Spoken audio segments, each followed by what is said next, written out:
Salut tout le monde, j'espère que vous allez bien. Aujourd'hui, on va parler d'un sujet dont vous avez sûrement entendu parler. Il s'agit de l'injection d'Ozempic. Alors, si vous êtes sur les réseaux sociaux, vous avez dû entendre parler de ça mille et une fois, de gens qui se vantent d'avoir perdu beaucoup de poids grâce à l'injection de ce médicament dit miracle. Mais est-ce qu'on vous expose les risques? Est-ce qu'on vous explique vraiment l'indication de ce médicament et comment il a été créé? On voit ça ensemble. L'Ozempic, c'est un médicament qui se fait par voie injectable en sous-cutanée. Il s'agit d'une analogue d'une hormone qui existe déjà dans notre corps, qui s'appelle la GLP-1. Cette hormone, elle va agir sur différents organes, que ce soit le cerveau, le cœur, le pancréas et tout ce qui va être régulation autour du sucre, de la glycémie.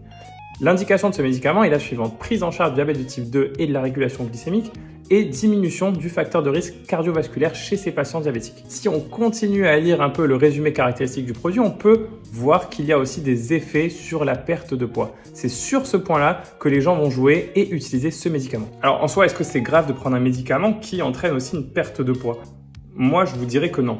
Le problème, c'est de prendre un médicament qui n'est pas indiqué dans mon indication de perte de poids, mais qui est indiqué pour des diabétiques. Donc, si je prends un médicament qui n'est pas indiqué pour moi et qui est indiqué pour les diabétiques et que le diabétique, lui, peut pas prendre son médicament, eh ben, le risque, c'est que ça se passe pas top pour lui. Sur les réseaux sociaux, les gens, ils font miroiter une perte de poids qui est drastique, sachant qu'en fait, les études ont montré que la perte de poids allait entre 5 et 12% du poids corporel. Et de plus, les gens ne me parlent pas des effets indésirables. On a des nausées, des vomissements, des constipations, on peut avoir des inflammations, des infections du pancréas, on peut avoir même des cancers de la thyroïde. Ce ne sont pas des effets indésirables qui sont négligeables. Il faut en parler, il faut que les patients le sachent et ne prennent pas ce médicament de façon sauvage. Le laboratoire qui a créé le médicament Ozempic est aussi en train de faire valider dans plusieurs pays le médicament pour une indication de perte de poids cette fois-ci.